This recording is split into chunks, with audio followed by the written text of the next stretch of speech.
2026년 대한민국 금융은 과연 어떤 모습일까요?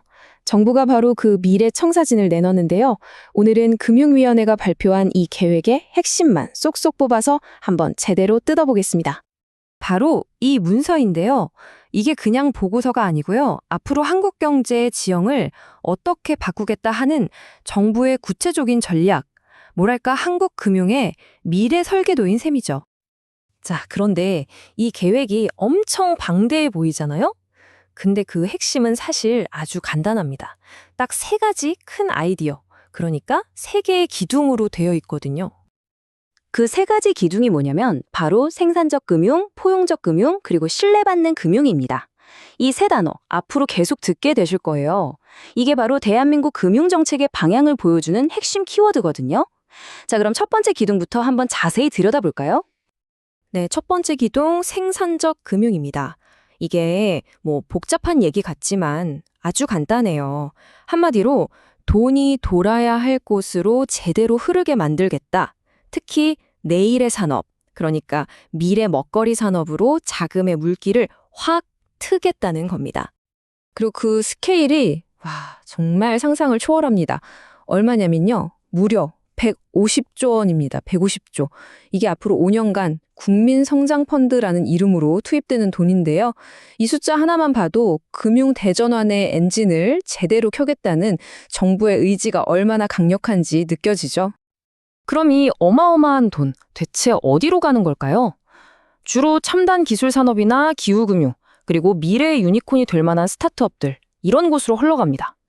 근데 여기서 진짜 주목할 점이 있어요. 전체 자금의 무려 40% 이상을 지방, 그러니까 지역 경제 발전에 쓰겠다고 딱 못을 박았다는 겁니다. 이거 상당히 의미 있는 목표죠. 자본시장, 특히 코스닥에 대한 계획도 아주 흥미로워요. 다산다사 구조를 만들겠다고 하는데 이게 무슨 뜻이냐면 많이 태어나고 많이 사라진다는 거잖아요.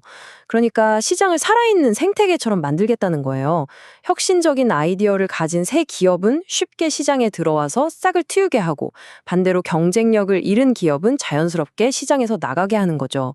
그래야 시장 전체가 더 건강하고 역동적으로 변할 테니까요. 자, 이제 두 번째 기둥으로 넘어가 볼까요? 바로 포용적 금융입니다. 이건 금융 시스템의 좀 더 따뜻한 측면이라고 할 수 있어요. 돈 때문에 힘들어하는 분들, 금융의 혜택을 제대로 받지 못하는 그런 사각지대에 놓인 분들을 위한 전략에 초점을 맞추고 있습니다. 여기서 던져야 할 핵심 질문은 바로 이거겠죠. 아니, 신용 기록이 별로 없다는 이유만으로 금융 시스템에서 소외되는 사람들. 이분들은 어떻게 해야 더 나은 대출을 받고 스스로의 미래를 다시 설계할 수 있을까요? 정부가 내놓은 해법이 바로 이 신용 빌드업 사다리입니다. 한번 보세요. 정말 기가 막히지 않나요? 첫 출발점은 불법 사금융에 기댈 수밖에 없던 분들이에요. 이분들한테 정부가 연 5, 6%대 대출이라는 첫 번째 계단을 넣어주는 겁니다. 그리고 이걸 성실하게 갚으면 미소금융의 4.5% 저금리 대출이라는 다음 계단으로 올라갈 수 있게 되고요. 마침내 1금융권 은행이라는 정상까지 도달할 수 있는 길을 열어주는 거죠. 이건 그냥 제도가 아니라 정말 체계적으로 설계된 희망의 사다리라고 할 수 있겠네요. 그렇다면 이 정책이 구체적으로 어떤 분들을 위한 걸까요? 이제 막 사회생활을 시작한 청년들부터 작은 가게를 운영하는 소상공인, 그리고 빚을 갚고 다시 일어서려는 분들까지. 한마디로 금융인력이 부족해서 어려움을 겪는 거의 모든 분들을 돕기 위해 설계됐다고 보시면 됩니다. 자, 드디어 마지막 세 번째 기둥입니다. 신뢰받는 금융. 앞선 두 기둥이 성장을 위한 엑셀과 모두를 함께 이끄는 핸들이었다면 이번엔 우리 모두를 위한 안전벨트와 브레이크에 대한 이야기라고 할 수 있겠습니다. 시장의 안정과 공정함에 대한 거죠. 이 한마디 원 스트라이크 아웃. 이게 모든 걸 말해줍니다. 특히 주가 조작 같은 아주 질이 나쁜 시장 범죄 있잖아요. 이런 건 딱 한 번만 걸려도 바로 시장에서 퇴출시키겠다. 다시는 발 못 붙이게 하겠다. 이런 무관용 원칙을 분명히 한 겁니다. 아주 강력한 메시지죠.